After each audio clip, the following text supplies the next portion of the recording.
حضرت خدیجۃ الکبریٰ رضی اللہ تعالی عنہا کے ذریعے سے اللہ نے اس دین کو بہت تقویت عطا کی، اور آقا کریم علیہ السلام کے لیے جس طرح ام المومنین ملکۃ العرب حضرت خدیجۃ الکبریٰ رضی اللہ تعالی عنہا، جو کہ اسلام کی تاریخ میں خاتون اول ہیں، سب سے پہلے جس ہستی کو حضور پر ایمان لانے کا شرف نصیب ہوا وہ بھی حضرت خدیجۃ الکبریٰ رضی اللہ تعالی عنہ۔ حضور علیہ السلام کے ساتھ نکاح کا رشتہ قائم ہوتا ہے، اور حضرت خدیجۃ الکبریٰ رضی اللہ تعالی عنہ اپنا سارا مال حضور کے قدموں میں ڈھیر کر دیتی، اور آقا کریم وہ مال غرباء میں، یتاما میں، مساکین، اراملہ، بیوگان، ضرورت مندوں اور حاجت مندوں میں تقسیم کر دیتے ہیں۔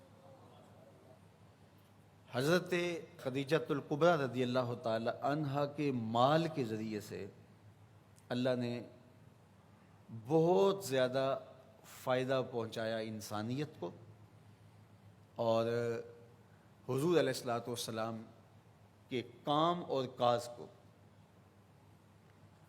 اور پھر آقا کریم علیہ السلام کے ساتھ جو دلداری، حضور علیہ السلام کی دل جوئی، حضور علیہ الصلوۃ والسلام کی رفاقت کا حق اور وفا شیاری کا جو انداز ہم یہاں دیکھتے ہیں، وہ کائنات میں آپ کو اس انداز سے کہیں نہیں ملے گا۔ حضرت خدیجۃ الکبریٰ رضی اللہ تعالی عنہا جس طرح سے آقا کریم علیہ السلام کی دلجوئی کی ہے، ایثار کیا ہے، حضور علیہ السلام کے لیے اپنا سب کچھ قربان کیا، اور ہر مشکل سے مشکل معاملے میں حضور کے ساتھ اس طرح کھڑی ہوئی کہ حضور کا بوجھ انہوں نے اپنے کندھوں پہ لیا اور آقا کریم علیہ الصلوۃ والسلام کی دلجوئی کی۔ حضور علیہ السلام کے لیے ان کے دل میں جو محبت کے جذبات رکھے گئے تھے، اور پھر حضور علیہ السلام کے قلب اطہر میں حضرت خدیجۃ الکبریٰ کے لیے جو جذبات رکھے گئے تھے، حضرت عائشہ رضی اللہ تعالی عنہ فرماتی ہیں کہ حضور کی ازواج میں سے کبھی کسی پر مجھے غیرت نہیں آئی تھی سوائے حضرت خدیجۃ الکبریٰ رضی اللہ تعالی عنہا کے، چونکہ حضور کثرت کے ساتھ ان کا ذکر کیا کرتے تھے۔ کبھی حضور جانور ذبح کرتے اور اس کے گوشت کے ٹکڑے حضرت خدیجۃ الکبریٰ رضی اللہ تعالی عنہا کی سہیلیوں کے گھروں میں بھیجتے تاکہ ان کی روح کو آسودگی ملے۔ ام المومنین فرماتی ہیں کہ ایک دن حضور ان کا ذکر کر رہے تھے، اور حضور جب ان کی تعریف کرتے، ان کی ثنا کرتے، تو حضور بہت اچھے انداز سے ان کی تعریف کرتے، تو مجھ سے نہ رہا گیا میرا ان سے جو تعلق تھا، تو میں نے کہا حضور آپ قریش کی اس بوڑھی عورت کا ذکر نہیں چھوڑتے، بڑھاپے کی وجہ سے جس کے ہونٹوں کے گوشے رنگ بدل گئے تھے، جبکہ اللہ نے آپ کو بہتر ازواج عطا کر دی۔ تو آقا کریم علیہ السلام نے فرمایا، عائشہ جب پورے مکے نے میرا انکار کیا تھا اس نے میرا اقرار کیا تھا، میں اس کا ذکر کیسے چھوڑ سکتا ہوں۔ اور پھر فرمایا اللہ نے مجھے